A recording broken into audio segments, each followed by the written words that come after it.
नमस्कार।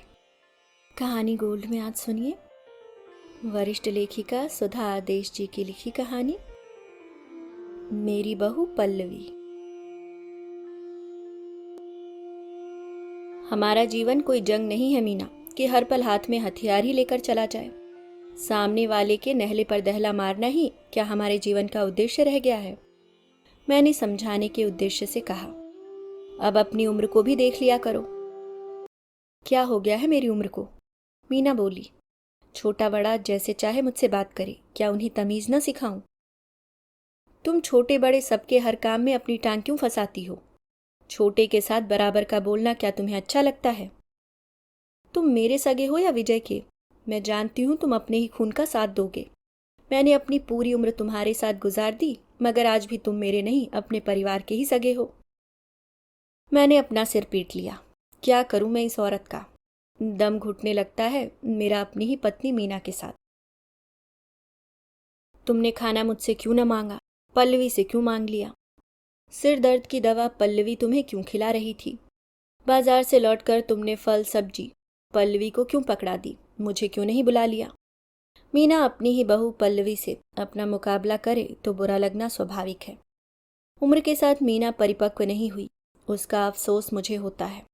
और अपने स्नेह का विस्तार नहीं किया, इस पर भी पीड़ा होती है। क्योंकि जब मीना ब्याह कर मेरे जीवन में आई थी, तब मेरी माँ मेरी बहन के साथ मुझे बांटना उसे सख्त नागवार गुजरता था। और अब अपनी ही बहू उसे अच्छी नहीं लगती। कैसी मानसिकता है मीना की। मुझे मेरी माँ ने आज़ाद छोड़ दिया था ताकि मैं खुलकर सांस ले सकूं। मेरी बहन ने भी शादी के बाद ज़्यादा रिश्ता नहीं रखा। बस राखी का धागा ही साल भर बाद याद दिला जाता था कि मैं किसी का भाई हूँ। वरना मीना के साथ शादी के बाद मैं एक ऐसा अनाथ पति बनकर रह गया जिसका हर कोई था, फिर भी पत्नी के सिवाय कोई नहीं था। मैंने मीना के साथ निभा लिया क्योंकि मैं पलायन में नहीं, निभाने में विश्वास रखता हूँ। लेकिन अब उम्र के इस पड़ाव पर, जब मैं सबका प्यार चाहता हूँ, सबके साथ मिलकर रहना चाहता हूँ, तो सहसा महसूस होता है कि मैं तो सबसे कटता जा रहा हूँ, यहाँ तक कि अपने बेटे बहू से भी। मीना के अधिकार का पंजा शादीशुदा बेटे के कपड़ों से लेकर उसके खाने की प्लेट तक है। अपना हाथ उसने खींचा ही नहीं है और मुझे लगता है बेटा भी अपना दम घुटता सा महसूस करने लगा है। कोई ज़रूरत नहीं है बहू से ज़्यादा घुलने मिलने की। पराया खून पराया ही रहता है। मीना ने सदा की तरह एक तरफा फैसला सुनाया तो बरसों से दबा लावा मेरी जबान से फूट निकला। मेरी माँ बहन और मेरा भाई विजय तो अपना खून थे, पर तुमने तो मुझे उनसे भी अलग कर दिया। मेरा अपना आखिर है कौन? समझा सकती हो मुझे? बस वही मेरा अपना है जिसे तुम अपना कहो। तुम्हारे अपने भी बदलते रहते हैं। कब तक मैं रिश्तों को तुम्हारी ही आंखों से देखता रहूंगा? कहते कहते रो पड़ा मैं। क्या हो गया है मेरा जीवन? मेरी सगी बहन मेरा सगा भाई मेरे पास से निकल जाते हैं और मैं उन्हें बुलाता ही नहीं। नजरें मिलती हैं तो उनमें परायापन छलकता है, जिसे देखकर मुझे तकलीफ होती है। हम 3 भाई बहन जवान होकर भी जरा सी बात न छिपाते थे, और आज वर्षों बीत गए हैं उनसे बात किए हुए। आज जब जीवन की शाम है, मेरी बहू पल्लवी, जिस पर मैं अपना ममत्व अपना दुलार लुटाना चाहता हूँ, वह भी मीना को नहीं सुहाता। कभी कभी सोचता हूँ क्या नपुंसक हूँ मैं? मेरी शराफत और मेरी निभा लेने की क्षमता ही क्या मेरी कमजोरी है? तरस आता है मुझे कभी कभी खुद पर। क्या वास्तव में जीवन इसी जीत हार का नाम है? मीना मुझे जीतकर अलग ले गई होगी, उसका अहम संतुष्ट हो गया होगा, लेकिन मेरी तो सदा हार ही रही ना। पहले माँ को हारा, फिर बहन को हारा, और उसके बाद भाई को भी हार गया। विजय चाचा की बेटी का रिश्ता पक्का हो गया है पापा। लड़का फौज में कैप्टन है, मेरे बेटे दीपक ने खाने की मेज पर बताया। अच्छा, तुझे बड़ी खबर है चाचा की बेटी की। वह तो कभी यहाँ झांकने भी नहीं आया कि हम मर गए या जिंदा हैं। हम मर गए होते तो वह जरूर आता मीना, अभी हम मरे कहाँ हैं। मेरा यह उत्तर सुन हक्का बक्का रह गया दीपक। पल्लवी भी रोटी परोसती परोसती रुक गई। और फिर ऐसा कोई भी धागा हमने भी कहाँ जोड़े रखा है जिसकी दुहाई तुम सदा देती रहती हो। लोग तो पराई बेटी का भी कन्यादान अपनी बेटी की तरह ही करते हैं। विजय तो फिर भी अपना खून है। उस लड़की ने ऐसा क्या किया है जो तुम उसके साथ दुश्मनी निभा रही हो? खाना पटक दिया मीना ने। अपने पराये खून की दुहाई देने लगी। बस मीना, मैं इस बहस में नहीं पड़ना चाहता कि कल क्या हुआ था। जो भी हुआ उसका इससे बुरा परिणाम और क्या होगा कि इतने सालों से हम दोनों भाइयों ने एक दूसरे की शक्ल तक नहीं देखी। आज अगर पता चला कि उसकी बच्ची की शादी है तो उस पर भी तुम ताना कसने लगी। उसकी शादी का तो मुझे 15 दिन से पता है। क्या वह आपको बताने आया? अच्छा, 15 दिन से पता है तो क्या तुम बधाई देने गई? सदा दूसरों से ही उम्मीद करती हो। कभी यह भी सोचा है कि अपना भी कोई फर्ज होता है? कोई भी रिश्ता एक तरफा नहीं चलता। सामने वाले को भी तो पता चले कि आपको उसकी परवाह है। क्या वह दीपक की शादी में आया था? अभी मीना इतना ही कह पाई थी कि मैंने खाना छोड़कर उठ जाना ही ठीक समझा। मीना का व्यवहार असहनीय होता जा रहा है। यह सोचकर मैं सिहर उठता कि एक दिन पल्लवी भी दीपक को लेकर अलग रहने चली जाएगी। मेरी उम्र भर के साथ मेरा बेटा भी जब साथ नहीं रहेगा तो हमारा क्या होगा?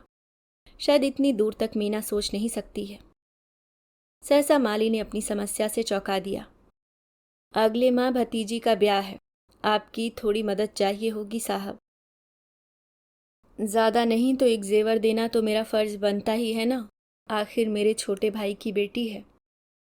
ऐसा लगा जैसे किसी ने मुझे आसमान से जमीन पर फेंका हो। कुछ नहीं है माली के पास, फिर भी वह अपनी भतीजी को कुछ देना चाहता है, बावजूद इसके कि उसकी भी अपने भाई से अनबन है। और एक मैं हूं जो सर्वसंपन्न होते हुए भी अपनी भतीजी को कुछ भी उपहार देने की भावना और स्नेह से शून्य हूं। माली तो मुझसे कहीं ज्यादा धनवान है।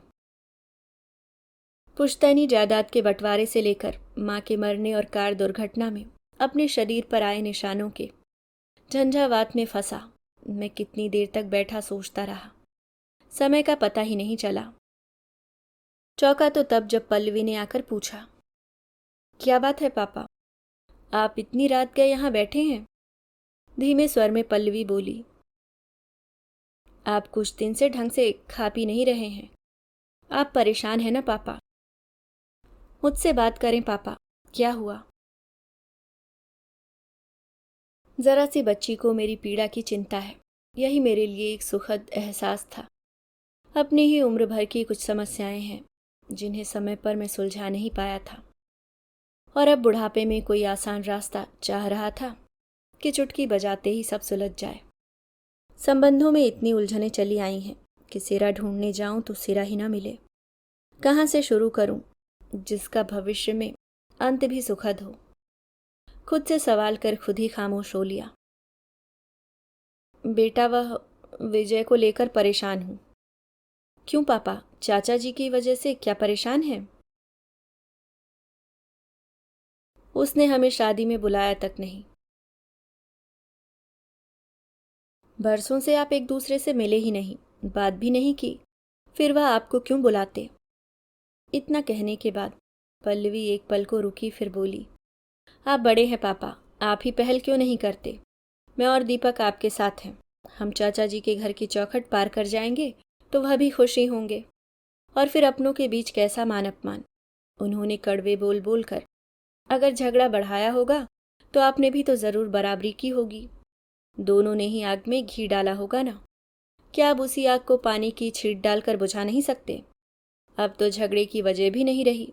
ना आपकी माँ की संपत्ति रही और न ही वह रुपया पैसा रहा।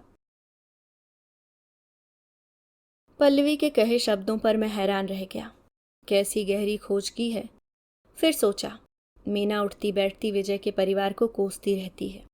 शायद उसी से एक निष्पक्ष धारणा बना ली होगी। बेटी, वहां जाने के लिए मैं तैयार हूं। तो चलिए सुबह चाचा जी के घर। इतना कहकर पल्लवी अपने कमरे में चली गई, और जब लौटी तो उसके हाथ में एक लाल रंग का डब्बा था। आप मेरी ननद को उपहार में यह दे देना। यह तो तुम्हारा हार है पल्लवी। आपने ही दिया था ना पापा। समय नहीं है ना नया हार बनवाने का। मेरे लिए तो बाद में भी बन सकता है, अभी तो आप यह ले लीजिए। कितनी आसानी से पल्लवी ने सब सुलझा दिया। सच है, एक औरत ही अपनी सूझबूझ से घर को सुचारू रूप से चला सकती है। यह सोचकर मैं रो पड़ा। मैंने स्नेह से पल्लवी का माथा सहला दिया। जीती रहो बेटी। अगले दिन पहले से तय कार्यक्रम के अनुसार पल्लवी और मैं अलग अलग घर से निकले और जौहरी की दुकान पर पहुंच गए। दीपक भी अपने ऑफिस से वहीं आ गया। हमने एक सुंदर हार खरीदा और उसे लेकर विजय के घर की ओर चल पड़े। रास्ते में चलते समय लगा मानो समस्त आशाएं उसी में समाहित हो गईं। आप कुछ मत कहना पापा, पल्लवी बोली। बस प्यार से यह हार मेरी ननद को थमा देना। चाचा नाराज होंगे तो भी हंसकर टाल देना। बिगड़े रिश्तों को संवारने में कई बार अनचाहा भी सहना पड़े तो सह लेना चाहिए। मैं सोचने लगा, दीपक कितना भाग्यवान है कि उसे पल्लवी जैसी पत्नी मिली है जिसे जोड़ने का सलीका आता है। विजय के घर की दहलीज पार की तो ऐसा लगा मानो मेरा हलक आवेग से अटक गया है। पूरा परिवार बरामदे में बैठा शादी का सामान सहेज रहा था। शादी वाली लड़की चाय ट्रे में सजाकर रसोई से बाहर आ रही थी। उसने मुझे देखा तो उसके पैर दहलीज से ही चिपक गए। मेरे हाथ अपने आप ही फैल गए। हैरान थी मुन्नी हमें देखकर। आजा मुन्नी, मेरे कहे इस शब्द के साथ मानो सारी दूरियां मिट गई। मुन्नी ने हाथ की ट्रे पास की मेज पर रखी और भागकर मेरी बाहों में आ समाई। एक पल में ही सब कुछ बदल गया। निशा ने लपक कर मेरे पैर छुए और विजय मिठाई के डब्बे छोड़ पास सिमट आया। बरसों बाद भाई गले से मिला तो सारी जलन जाती रही। पल्लवी ने सुंदर हार मुन्नी के गले में पहना दिया। किसी ने भी मेरे इस प्रयास का विरोध नहीं किया। भाभी नहीं आई? विजय बोला। लगता है मेरी भाभी को मनाने की जरूरत पड़ेगी। कोई बात नहीं, चलो निशा, भाभी को बुला लाएं। रुको विजय, मैंने विजय को यह कहकर रोक दिया कि मीना नहीं जानती कि हम यहाँ आए हैं। बेहतर होगा तुम कुछ देर बाद घर आओ। शादी का निमंत्रण देना। हम मीना के सामने अनजान होने का बहाना करेंगे। उसके बाद हम मान जाएंगे। मेरे इस प्रयास से हो सकता है मीना भी आ जाए। चाचा, मैं तो बस आपसे यह कहने आया हूँ कि हम सब आपके साथ हैं। बस एक बार बुलाने चले आइए, हम आ जाएंगे। इतना कहकर दीपक ने मुन्नी का माथा चूम लिया था। अगर भाभी न मानी तो? मैं जानती हूँ वह बहुत जिद्दी हैं। निशा ने संदेह जाहिर किया। न मानी तो न सही, मैंने विद्रोही स्वर में कहा। घर पर रहेगी, हम तीनों आ जाएंगे। इस उम्र में क्या आप भाभी का मन दुखाएंगे? विजय बोला। 30 साल से आप उनकी हर जिद मानते चले आ रहे हैं। आज एक झटके से सब नकार देना उचित नहीं होगा। इस उम्र में तो पति को पत्नी की ज्यादा जरूरत होती है। वह कितना गलत सोचती हैं, यह उन्हें पहले ही दिन समझाया होता। इस उम्र में वह क्या बदलेंगी, और मैं नहीं चाहता वह टूट जाएं। विजय के शब्दों पर मेरा मन भीग भीग गया। हम ताई जी से पहले मिल तो लें, यह हार भी मैं उनसे ही लूंगी। मुन्नी ने सुझाव दिया। एक रास्ता है पापा, पल्लवी ने धीरे से कहा। यह हार यहीं रहेगा। अगर मम्मी जी यहाँ आ गई तो मैं चुपके से यह हार लाकर आपको थमा दूंगी और आप दोनों मिलकर दीदी को पहना देना। अगर मम्मी जी ना आई तो यह हार तो दीदी के पास है ही। इस तरह सब कुछ तय हो गया। हम अलग अलग घर वापस चले गए। दीपक अपने ऑफिस चला गया। मीना ने जैसे ही पल्लवी को देखा सहसा उबल पड़ी। सुबह सुबह ही कौन सा जरूरी खरीदारी करनी थी जो सारा काम छोड़कर घर से निकल गई थी। पता है ना, दीपक ने कहा था कि उसकी नीली कमीज धो देना। दीपक उसका पति है, तुमसे ज्यादा उसे अपने पति की चिंता है। क्या तुम्हें मेरी चिंता नहीं? आप चुप रहिए, मीना ने लगभग डांटते हुए कहा। अपना दायरा समेटो मीना, बस तुम ही तुम होना चाहती हो सबके जीवन में। मेरी माँ का जीवन भी तुमने समेट लिया था और अब बहू का भी तुम ही जियोगी। कितनी स्वार्थी हो तुम। आजकल आप बहुत बोलने लगे हैं, प्रत्युत्तर में मैं कुछ बोलता उससे पहले ही पल्लवी ने इशारे से मुझे रोक दिया। संभवतः विजय के आने से पहले वह सब शांत रखना चाहती थी। निशा और विजय ने अचानक आकर मीना के पैर छुए, तब सांस रुक गई मेरी। पल्लवी दरवाजे की ओर से देखने लगी।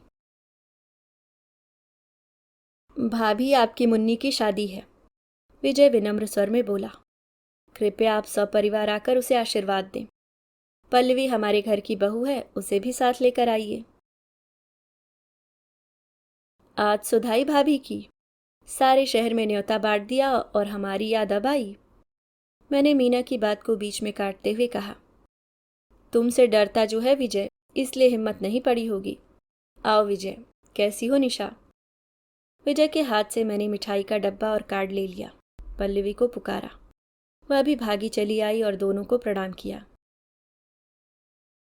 जीती रहो बेटी। निशा ने पल्लवी का माथा चूमा और अपने गले से माला उतारकर पल्लवी को पहना दी।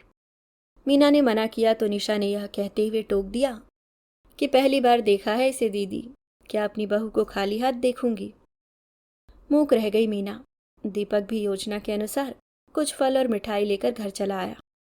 बहाना बना दिया कि किसी मित्र ने मंगाई है और वह उसके घर उत्सव पर जाने के लिए कपड़े बदलने आया है। अब मित्र का उत्सव रहने दो बेटा, विजय बोला। चलो चाचा के घर और बहन की डोली सजाओ। दीपक चाचा से लिपट फूट फूट कर रो पड़ा। एक बहन की कमी सदा खलती थी दीपक को। मुन्नी के प्रति सहज स्नेह बरसों से उसने भी दबा रखा था। दीपक का माथा चूम लिया निशा ने। क्या क्या दबा रखा था सबने अपने अंदर, ढेर सारा स्नेह, ढेर सारा प्यार। मात्र मीना की जिद का फल था जिसे सबने इतने साल भोगा था। बहन की शादी के काम में हाथ बटाएगा ना दीपक? निशा के प्रश्न पर फट पड़ी मीना। आज जरूरत पड़ी तो मेरा बेटा और मेरा पति याद आ गए तुझे? कोई नहीं आएगा तेरे घर। अवाक रह गए सब। पल्लवी और दीपक आंखें फाड़ फाड़ कर मेरा मुंह देखने लगे। विजय और निशा भी पत्थर से जड़ हो गए। तुम्हारा पति और तुम्हारा बेटा, क्या तुम्हारे ही सब कुछ हैं? किसी और के कुछ नहीं लगते? और तुम क्या सोचती हो, हम नहीं जाएंगे तो विजय का काम रुक जाएगा? भुलावे में मत रहो मीना, जो हो गया उसे हमने सह लिया, बस। हमारी सहनशीलता इतनी ही थी। मेरा भाई चलकर मेरे घर आया है, इसलिए तुम्हें उसका सम्मान करना होगा। अगर नहीं तो अपने भाई के घर चली जाओ, जिनकी तुम धौस सारी उम्र मुझ पर जमाती रही हो। भैया, आप भाभी को ऐसा मत कहें, विजय ने मुझे टोका। तब न जाने कैसे मेरे भीतर का सारा लावा निकल पड़ा। क्या मैं पेड़ पर उगा था और मीना ने मुझे तोड़ लिया था, जो मेरा मेरा करती रही सारी उम्र? कोई भी इंसान सिर्फ किसी एक का कैसे हो सकता है? क्या पल्लवी ने कभी कहा कि दीपक सिर्फ उसका है, तुम्हारा कुछ नहीं लगता? यह निशा कैसे विजय का हाथ पकड़कर हमें बुलाने चली आई? क्या इसने सोचा विजय सिर्फ इसका पति है, मेरा भाई नहीं लगता? मीना ने क्रोध में मुंह खोला, मगर मैंने टोक दिया। बस मीना, मेरे भाई मेरी भाभी का अपमान मेरे घर पर मत करना, समझी? मेरी भतीजी की शादी है और मेरा बेटा मेरी बहू उसमें अवश्य शामिल होंगे। सुना तुमने? तुम राजी खुशी चलोगी तो हम सभी को खुशी होगी, अगर नहीं तो तुम्हारी इच्छा। तुम रहना अकेली, समझी? चीख चीख कर रोने लगी मीना। सभी अवाक थे। यह उसका सदा का नाटक था। मैंने उसे सुनाने के लिए जोर से कहा, विजय तुम खुशी खुशी जाओ और शादी के काम करो। दीपक 3 दिन की छुट्टी ले लेगा, हम तुम्हारे साथ हैं, यहाँ की चिंता मत करना। लेकिन भाभी, भाभी नहीं होंगी तो क्या हमें भी नहीं आने दोगे? चुप था विजय। निशा के साथ चुपचाप लौट गया। शाम तक पल्लवी भी वहां चली गई। मैं भी 3-4 चक्कर लगा आया। शादी का दिन भी आ गया और दूल्हा दुल्हन आशीर्वाद पाने के लिए अपनी अपनी कुर्सी पर भी सज गए। मीना अपने कूप भवन से बाहर नहीं आई। पल्लवी, दीपक और मैं विदाई तक उसका रास्ता देखते रहे। आधी अधूरी ही सही मुझे बेटी के ब्याह की खुशी तो मिली। विजय बेटी की विदाई के बाद बेहाल सा हो गया। इकलौती संतान की विदाई के बाद उभरा खालीपन आंखों से टपकने लगा। तब दीपक ने यह कहकर उबार लिया, चाचा आंसू पोंछ लें, मुन्नी को तो जाना ही था अपने घर। हम हैं ना आपके पास, यह पल्लवी है ना। मैं विजय की चौखट पर बैठा सोचता रहा कि मुझसे तो दीपक ही अच्छा है, जिसे अपने को अपना बनाना आता है। कितने अधिकार से उसने चाचा से कह दिया था, हम हैं ना आपके पास। और बरसों से जमी बर्फ पिघल गई थी। बस एक ही शिला थी जिस तक अभी स्नेह की उष्मा नहीं पहुंच पाई थी। आधी अधूरी ही सही, एक आस है मन में, शायद एक दिन वह भी पिघल जाए। अभी आप सुन रहे थे सुधा आदेश जी की लिखी कहानी मेरी बहू पल्लवी।